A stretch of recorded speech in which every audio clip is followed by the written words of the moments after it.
ಸಂಡೂರ್ ಕಡೆ ಹೋಗೋಣ. ನರಸಿಂಹಮೂರ್ತಿ ನಮ್ಮ ಜೊತೆ ಲೈವ್ ನಲ್ಲಿ ಜಾಯ್ನ್ ಆಗಿದ್ದಾರೆ. ನರಸಿಂಹಮೂರ್ತಿ, ಇಲ್ಲಿವರೆಗೆ ಬಿಜೆಪಿ ಆ ಕ್ಷೇತ್ರದಲ್ಲಿ ಜಯಭೇರಿ ಬಾರಿಸೋದಕ್ಕಾಗಿಲ್ಲ. ಕಳೆದ ಬಾರಿ ಒಂದು ಚೂರು ಟಫ್ ಫೈಟ್, ಇಬ್ಬರು ಏನ್ ಮತಗಳನ್ನ ಪಡ್ಕೊಂಡಿದ್ರಲ್ಲ, ಅದರಿಂದಾಗಿ ಒಂದು ಸ್ವಲ್ಪ ಟಫ್ ಫೈಟ್ ಅನ್ನಿಸ್ಕೊಳ್ತು ಕಾಂಗ್ರೆಸ್ಸಿಗೆ. ಆದ್ರೆ ಈ ಬಾರಿ ಕಾಂಗ್ರೆಸ್ ಫುಲ್ ಹುಮ್ಮಸ್ನಲ್ಲಿದೆ. ಸಂಡೂರು ಶತಾಯಗತಾಯ ನಮ್ಮ ಕೈ ತಪ್ಪು ಹೋಗಬಾರ್ದು ಅಂತ ಮತದಾರರು ಹೆಂಗೆ ಜೋಶ್ನಲ್ಲಿದ್ದಾರೆ, ಬರ್ತಾ ಇದ್ದಾರೆ ಮತಗಟ್ಟೆಗೆ, ಏನ್ ಹೇಳ್ತಾ ಇದ್ದಾರೆ ಮಿನಿ ಚುನಾವಣೆ ಬಗ್ಗೆ? ಹೋಗಿ ವೆಹಿಕಲ್ ಕರ್ಕೊಂಬಂದಾದ್ರೂ ಮತ ಹಾಕ್ಸ್ಲೇಬೇಕು. ಭಾವನಾ ಈಗಾಗಲೇ ಹೇಳಿದಂತೆ ಸಂಡೂರು ಇತಿಹಾಸದಲ್ಲಿ ಈವರೆಗೂ ಕೂಡ ಬಿಜೆಪಿ ಗೆದ್ದಿಲ್ಲ. ಆದರೆ ಈ ಬಾರಿ ಬಹಳ ಡಿಫ್ರೆಂಟ್ ಆಗಿದೆ. ಗೆಲ್ಲಿಸಲೇಬೇಕಂತ ಹಠ ತೊಟ್ಟಿರ್ತಕ್ಕಂಥ ಬಿಜೆಪಿ ನಾಯಕರು ಕಳೆದ 20 ದಿನಗಳಿಂದ ಕೂಡ ಸಾಕಷ್ಟು ಪ್ರಯತ್ನವನ್ನು ಮಾಡಿದ್ರು. ಹಗ್ಗ ಜಗ್ಗಾಟ, ಆರೋಪ ಪ್ರತ್ಯಾರೋಪ ಇವೆಲ್ಲವನ್ನೂ ಕೂಡ ನಡೀತಾ ಬಂತು. ಆದರೆ ಅಂತಿಮವಾಗಿ ಮತದಾರ ಪ್ರಭು ಯಾರ ಕಡೆ ವಾಲುತ್ತಾನೆ ಅನ್ನೋದು ಕೂಡ ಸಾಕಷ್ಟು ಯಕ್ಷ ಪ್ರಶ್ನೆ ಆಗಿದೆ. ಯಾಕಂದರೆ ಪ್ರಮುಖವಾಗಿ ಹೇಳ್ಬೇಕಂದ್ರೆ ಏನು, ಇಲ್ಲಿ ಅಭ್ಯರ್ಥಿಗಳು ನಗೇಣೆ ಅಂದರೆ ಕಾಂಗ್ರೆಸ್ನ ಅನ್ನಪೂರ್ಣ ಆಗಿರ್ಬೋದು ಅಥವಾ ಬಿ ಜೆ ಪಿಯ ಬಂಗಾರ ಹನುಮಂತ ಆಗಿರ್ಬೋದು, ಇಬ್ಬರು ಅಭ್ಯರ್ಥಿ ಆಗಿದ್ರು ಕೂಡ ಇಲ್ಲಿ ಪ್ರತಿಷ್ಠೆಯಾಗಿ ತೆಗೆದುಕೊಂಡಿರ್ತಕ್ಕಂಥದ್ದು ಸಂತೋಷ್ ಲಾಡ್ ವರ್ಸಸ್ ಜನಾರ್ದನ್ ರೆಡ್ಡಿ ಅಂತ ಹೇಳಿದ್ರು ಕೂಡ ತಪ್ಪಾಗಲಿಕ್ಕಿಲ್ಲ. ಯಾಕಂದರೆ ಪ್ರಮುಖವಾಗಿ ಇಬ್ಬರು ನಾಯಕರು ಟೊಂಕ ಕಟ್ಟಿ ನಿಂತಿದ್ರು. ಅಂದರೆ ತಮ್ಮ ಅಭ್ಯರ್ಥಿಗಳನ್ನು ಗೆಲ್ಲಿಸೋದಕ್ಕೆ ಕಳೆದ 20 ದಿನಗಳಿಂದ ಹರಸಾಹಸವನ್ನು ಪಟ್ಟಿದ್ದರು. ಇದೀಗ ಮತದಾನ ಮಾಡಿರ್ತಕ್ಕಂಥ ಒಂದಷ್ಟು ಜನರು ನಮ್ಮ ಜೊತೆ ಅವ್ರನ್ನ ಕೇಳಮನಿ. ಸರ್, ಈಗ ಮತದಾನ ಮಾಡಿದ್ದೀರಾ, ಏನು ಅನಿಸುತ್ತೆ ಸರ್? ಅಂದರೆ ಒಂದು ಪ್ರಜಾಪ್ರಭುತ್ವದ ಹಬ್ಬ, ಮತದಾನ ಮಾಡಿದ್ದೀರಾ, ಜವಾಬ್ದಾರಿತ ಇನ್ನು ಬಳದಂಥ ಯುವಕರಿಗೆ ಏನು ಹೇಳ್ತೀರಾ? ಎಲ್ಲ ಯುವಕರಿಗೆ ಹೇಳೋದಂದರೆ, ಇವತ್ತು ಮತದಾನ ಅಂತಕ್ಕದ್ದು ಒಂದು ಅಮೂಲ್ಯವಾದದ್ದು. ಅದು ಅಮೂಲ್ಯವಾದಂಥ ನಮ್ಮನ್ನು ಅಮೂಲ್ಯವಾದಂಥದ್ದು ನಮ್ಮನ್ನು ಯಾವ ಯುವಕರು ಕೂಡ ಅದನ್ನ ಮಿಸ್ ಮಾಡ್ಕೋಬಾರ್ದು. ಇವತ್ತು ಮಿಸ್ ಮಾಡಿದ ಹಾಗೆ ನಮಗೆ ಬೇಕಾಗಿರ್ತಕ್ಕಂಥ ಒಳ್ಳೆಯ ವ್ಯಕ್ತಿ, ಒಳ್ಳೆಯ ಗುಣಗಳನ್ನು ಹೊಂದಿರತಕ್ಕಂಥ ವ್ಯಕ್ತಿಯನ್ನು ಆಯ್ಕೆ ಮಾಡುವಂಥ ಒಂದು ಸಂದರ್ಭ ಬಂದಿದೆ. ಇವತ್ತು ನಾವು ವೋಟಿಂಗ್ ಪವರ್ ಅಂತಕ್ಕಂಥ ಒಂದು ಹಬ್ಬ ರೀತಿಯಲ್ಲಿ ಈ ಸಂಡೂರಿನಲ್ಲಿ ನಡೀತಾ ಇದೆ. ಅದನ್ನು ಎಲ್ಲರೂ ಯಶಸ್ವಿಗೊಳಿಸಿ ತಮ್ಮ ಒಂದು ಒಳ್ಳೆಯ ಅಭಿಪ್ರಾಯ ಹೊಂದಿರತಕ್ಕಂಥ ವ್ಯಕ್ತಿನ ಆಯ್ಕೆ ಮಾಡುವ ಒಂದು ಅವಕಾಶ ಇರೋದರಿಂದ ಅವರೆಲ್ಲರೂ ಭಾಗವಹಿಸಬೇಕು. ಎಲ್ಲಿದ್ದರೂ ಕೂಡ ಅವರು ವೋಟಿಂಗ್ ಪವರ್ ಇರ್ತಕ್ಕಂಥ ವ್ಯಕ್ತಿಗಳು ಎಲ್ಲಿದ್ದರೂ ಕೂಡ ಬಂದುಬಿಟ್ಟು ಇವತ್ತು ಇನ್ನು 7 ಗಂಟೆವರೆಗೂ 6 ಗಂಟೆವರೆಗೂ ಟೈಮ್ ಇದೆ, ಬಂದ ಮತವನ್ನು ಚಲಾಯಿಸಬೇಕಂತ ಅವ್ರನ್ನಲ್ಲಿ ಕೇಳ್ಕೊಳ್ಳುತ್ತೆ. ಸರ್, ತಾವೇನು ಹೇಳ್ತೀರಾ ಸರ್? ಇದು ಬೈ ಕಂಪಲ್ಷನ್ ವೋಟಿಂಗ್ ಆಗಬಾರದು. ಬೈ ಕಂಪಲ್ಷನ್ ವೋಟಿಂಗ್ ಆಯಿತು ಅಂತಂದರೆ ಆಮಿಷಗಳಿಗೆ ಬಲಿ ಆಗ್ತಾರೆ ಜನ. ಎಲ್ಲ ಫ್ರೀ ಪ್ರಪಂಚದಲ್ಲಿ voting should also be free. ತಾವೇ ಸ್ವಯಂ ಪ್ರೇರಿತರಾಗಿ ಬಂದು ಚುನಾಯಿತ ಪ್ರತಿನಿಧಿಯನ್ನು ಆರಿಸುವ ಪ್ರಕ್ರಿಯೆಯಲ್ಲಿ ಭಾಗಿಯಾಗಬೇಕು. ಸೊ ಈಗ ನಾನು ಇನ್ನೊಂದು ಹೇಳ್ತೇನೆ, ಇಷ್ಟೆಲ್ಲ ನಾವು ನೋಡಿ, change is permanent, nothing is permanent. Change ಯಾವತ್ತಿಗೂ ಆಗ್ತಾನೇ ಇರಬೇಕು. ಹಾಗಂದಾಗ ನಮ್ಮ ಎಲ್ಲ ಇತ್ತೀಚೆಗೆ ನನ್ನನ್ನು ನಾನು ಗುರುತಿಸ್ಕೊಳ್ಬೇಕು ಅಂತಂದರೆ ನನಗೆ ಆಧಾರ್ ಐಡೆಂಟಿಟಿ ಕಾರ್ಡ್ ಕೇಳ್ತಿರಲ್ಲ, ಆಧಾರ್ ಐಡೆಂಟಿಟಿ ಕಾರ್ಡನ್ನು ಎವೇಡ್ ಮಾಡಿಬಿಡಿ. ಆಧಾರ್ ಐಡೆಂಟಿಟಿ ಕಾರ್ಡನ್ನ ಇವೇಡ್ ಮಾಡಿಬಿಟ್ಟು ನೀವು ಈ ಚುನಾವಣಾ ಕಾರ್ಡ್ ಏನಿದೆಯಲ್ಲ, ಎಲೆಕ್ಷನ್ ಕಮಿಷನ್ ಆಫ್ ಇಂಡಿಯಾದು, ನೀವು ಅದನ್ನೇ ಚಾಲ್ತಿಯಲ್ಲಿ ತರ್ರಿ.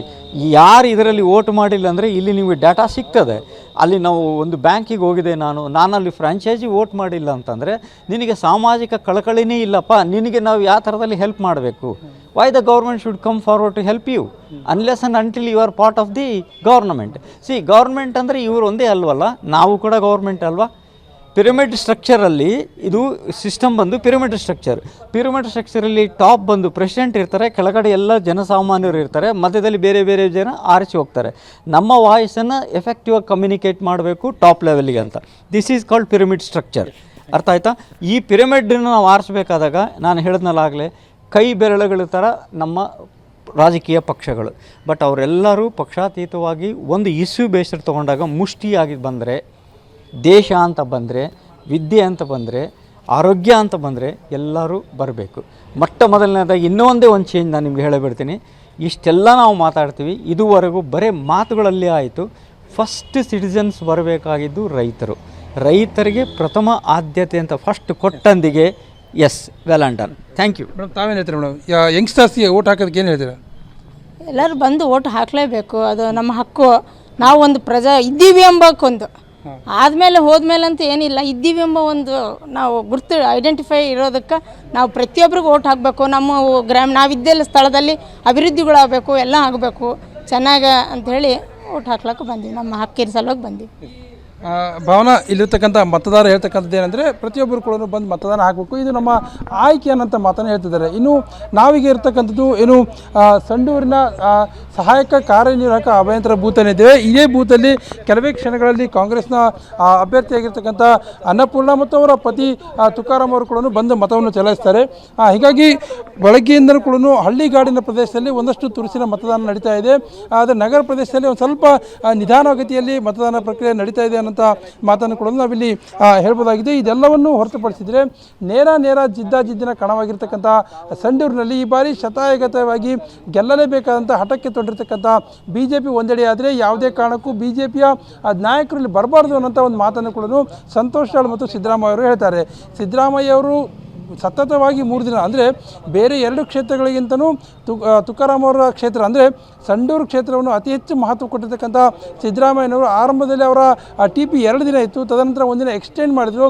ಎಕ್ಸ್ಟೆಂಡ್ ಮಾಡೋ ಮೂಲಕ 3 ದಿನಗಳ ಕಾಲ 17ಕ್ಕೂ ಹೆಚ್ಚು ಪಂಚಾಯತಿಗಳಲ್ಲಿ ಒಂದು ಸಭೆ ಸಮಾರಂಭವನ್ನು ಮಾಡಿದರು, ಇಂಟರ್ನಲ್ ಸಭೆಗಳನ್ನು ಮಾಡಿದರು. ಎಲ್ಲೋ ಒಂದು ಕಡೆ ಯಾವುದೇ ಕಾರಣಕ್ಕೂ ರಾಜ್ಯದಲ್ಲಿ ನಡೀತಕ್ಕಂಥ 3 ಉಪಚುನಾವಣೆಗಳಲ್ಲಿ ಸಂಡೂರನ್ನು ಪ್ರತಿಷ್ಠೆಯಾಗಿ ತೆಗೆದುಕೊಂಡಿದ್ದಾರೆ. ಯಾಕಂದರೆ ಇಲ್ಲಿ ಇತಿಹಾಸದಲ್ಲಿ ಮೊದಲ ಬಾರಿ ಕೂಡ ಯಾವುದೇ ಕಾರಣಕ್ಕೂ ಇಲ್ಲಿ BJP ಗೆದ್ದಿಲ್ಲ. ಈ ಬಾರಿ ಕೂಡ ಗೆಲ್ಲಲೇಬಾರದು ಅನ್ನೋಂಥ ಉದ್ದೇಶದಿಂದ ಸಾಕಷ್ಟು ಪ್ರಚಾರವನ್ನು ಮಾಡಿದರು. ಶಿಗ್ಗಾವಿ ಮತ್ತು ಚನ್ನಪಟ್ಟಣದ ವಿಚಾರವೇ ಬೇರೆ, ಅದು ಬೇರೆ ಕ್ಷೇತ್ರಗಳಲ್ಲಿ ಬೇರೆ ಗೆದ್ದಂಥ ಉದಾಹರಣೆಗಳಿದ್ದಾವೆ. ಆದರೆ ಸಂಡೂರು ಹಾಗಲ್ಲ, ಇದು ಕಾಂಗ್ರೆಸ್ನ ಭದ್ರಕೋಟೆಯಾಗಿದೆ. ಇಲ್ಲಿ ಯಾವುದೇ ಕಾರಣಕ್ಕೂ ಬೇರೆ ಪಕ್ಷ ಬರಬಾರ್ದು ಅನ್ನೋಂಥ ನಿಟ್ಟಿನಲ್ಲಿ ಸಾಕಷ್ಟು ತಂತ್ರಗಾರಿಕೆಯನ್ನು CM ಸಿದ್ದರಾಮಯ್ಯ ಸೇರಿದಂತೆ ಸಂತೋಷ್ ಲಾಡ್ ಅವರು ಕೂಡ ಮಾಡಿದರು. ಆದರೆ BJPಗೆ ಒಂದು ಅತಿ ದೊಡ್ಡ ಬಲ ಅನ್ನುವಂತೆ ಕಳೆದ 14 ವರ್ಷಗಳಿಂದ ಬಳ್ಳಾರಿಯಿಂದ ದೂರ ಇರತಕ್ಕಂಥ ಜನಾರ್ದನ್ ರೆಡ್ಡಿ ಅವರು ಬಳ್ಳಾರಿಗೆ ಬಂದಿದ್ದರು. ಬಂದ ನಂತರ ನೇರವಾಗಿ ಅವರು ಕೈ ಹಾಕಿದ್ದು ಸಂಡೂರಿನ ಉಪಚುನಾವಣೆಯಲ್ಲಿ. ಅಂದರೆ ಅವ್ರಿಗೆ BJP ಒಂದು ಜವಾಬ್ದಾರಿ ಕೊಟ್ಟು ಅನ್ನೋಂಥ ಮಾತನ್ನು ಹೇಳಾಗ್ತಾ ಇದೆ. ಯಾವುದೇ ಕಾರಣಕ್ಕೂ BJP ಇಲ್ಲಿ ಏನಾದರೂ ಒಂದು ವೇಳೆ ಗೆದ್ದಿದ್ದೇ ಆಯ್ತಂದರೆ ಜನಾರ್ದನ್ ರೆಡ್ಡಿ ತಮ್ಮ ಪ್ರಭಾವ ಇನ್ನೂ ಕೂಡ ಬಳ್ಳಾರಿ ಜಿಲ್ಲೆಯಲ್ಲಿ ಇದೆ ಅನ್ನೋದನ್ನು ಸಾಬೀತುಪಡಿಸಿದಂಗೆ ಆಗುತ್ತೆ ಅನ್ನೋಂಥ ನಿಟ್ಟಿನಲ್ಲಿ ಸಾಕಷ್ಟು ಜನಾರ್ದನ್ ರೆಡ್ಡಿ ಅವರು ಪ್ರಚಾರ ಮಾಡಿದರು. ಕಾಲಿಗೆ ಚಕ್ರ ಕಟ್ಟಿದವರಂತೆ ಓಡಾಡಿದ್ರು ಅಂತ ಕೂಡ ಹೇಳಿದರೆ ತಪ್ಪಾಗಲಿಕ್ಕಿಲ್ಲ. ಅಂದರೆ ಕಳೆದ ವಿಧಾನಸಭಾ ಚುನಾವಣೆಯಲ್ಲಿ ಅಖಂಡ ಬಳ್ಳಾರಿ ಜಿಲ್ಲೆಯ 10 ಕ್ಷೇತ್ರಗಳ ಪೈಕಿ ಕೇವಲ ಒಂದೇ ಒಂದು ಕ್ಷೇತ್ರ ಹಳಗಲಿಯಲ್ಲಿ ಮಾತ್ರ BJP ಗೆದ್ದಿದೆ. ಉಳಿದಂಥ ಎಲ್ಲ ಕ್ಷೇತ್ರಗಳಲ್ಲಿ ಕೂಡ ಕಾಂಗ್ರೆಸ್ ಮೇಲುಗೈ ಸಾಧಿಸಿ BJP ಸಂಪೂರ್ಣವಾಗಿ ನೆಲಕಚ್ಚಿತು. ಇದಕ್ಕೆ ಪ್ರಮುಖವಾದ ಕಾರಣ BJPಯಲ್ಲಿರ್ತಕ್ಕಂಥ ಒಳಜಗಳ ಶ್ರೀರಾಮುಲು ಮತ್ತು ಜನಾರ್ದನ್ ರೆಡ್ಡಿ ಮಧ್ಯೆ ಇರ್ತಕ್ಕಂಥ ಭಿನ್ನಾಭಿಪ್ರಾಯ ಅಂತೇಳಿ ಹೇಳಲಾಯಿತು. ತದನಂತರ ನಡೆದಂಥ ಬೆಳವಣಿಗೆಯಲ್ಲಿ ಜನಾರ್ದನ್ ರೆಡ್ಡಿ ಅವರು ಮತ್ತೊಮ್ಮೆ BJPಗೆ ಬಂದರು. ಇದೀಗ ಕಳೆದ ತಿಂಗಳು ಸುಪ್ರೀಂ ಕೋರ್ಟಿನ ಆದೇಶದ ಮೇರೆಗೆ ಬಳ್ಳಾರಿ ಮೇಲೆ ಬರ್ತಕ್ಕಂಥ ನಿರ್ಬಂಧ ಏನಿತ್ತು ಅದು ತೆರವಾಯಿತು. ಹೀಗಾಗಿ ಜನಾರ್ದನ್ ರೆಡ್ಡಿ ಬಳ್ಳಾರಿಗೆ ಬಂದಂಥ ದಿನದಿಂದ ಕೂಡ ಸಂಡೂರು ಮೇಲೆ ಮುಗಿಬಿದ್ದರು. ಅಂದರೆ ಸಂಡೂರು ಉಪಚುನಾವಣೆ ಜವಾಬ್ದಾರಿ ತೆಗೆದುಕೊಂಡರು, ಗೆಲ್ಲಲು ಬೇಕಂತ ಎಲ್ಲ ತಂತ್ರಗಾರಿಕೆಯನ್ನು ಮಾಡಿದರು. ಹೀಗಾಗಿ ಕಳೆದ 2008, 13, 18 ಮತ್ತು 23 ಚುನಾವಣೆಯಲ್ಲಿ BJPಗೆ ಬಂಡಾಯ ಅಭ್ಯರ್ಥಿಗಳು ಸಾಕಷ್ಟು ತೊಂದರೆ ಅನುಭವಿಸಿದರು. ಅಂದರೆ ಬಂಡಾಯ ಅಭ್ಯರ್ಥಿಗಳಿಂದ BJP ಸೋಲಾಯಿತು ಅನ್ನೋಂಥ ಮಾತಿತ್ತು. ಆದರೆ ಈ ಬಾರಿಯ ಚುನಾವಣೆ ಸಾಕಷ್ಟು ಡಿಫ್ರೆಂಟ್ ಆಗಿದೆ.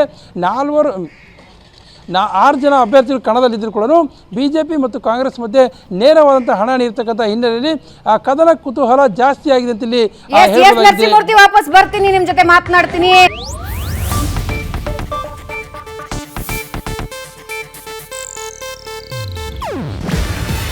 ಇದು ಏಷ್ಯಾನೆಟ್ ನ್ಯೂಸ್ ನೆಟ್ವರ್ಕ್ ಪ್ರಸ್ತುತಿ. ನೀವು ನೋಡ್ತಿದ್ದೀರಾ ಏಷ್ಯಾನೆಟ್ ಸುವರ್ಣ ನ್ಯೂಸ್.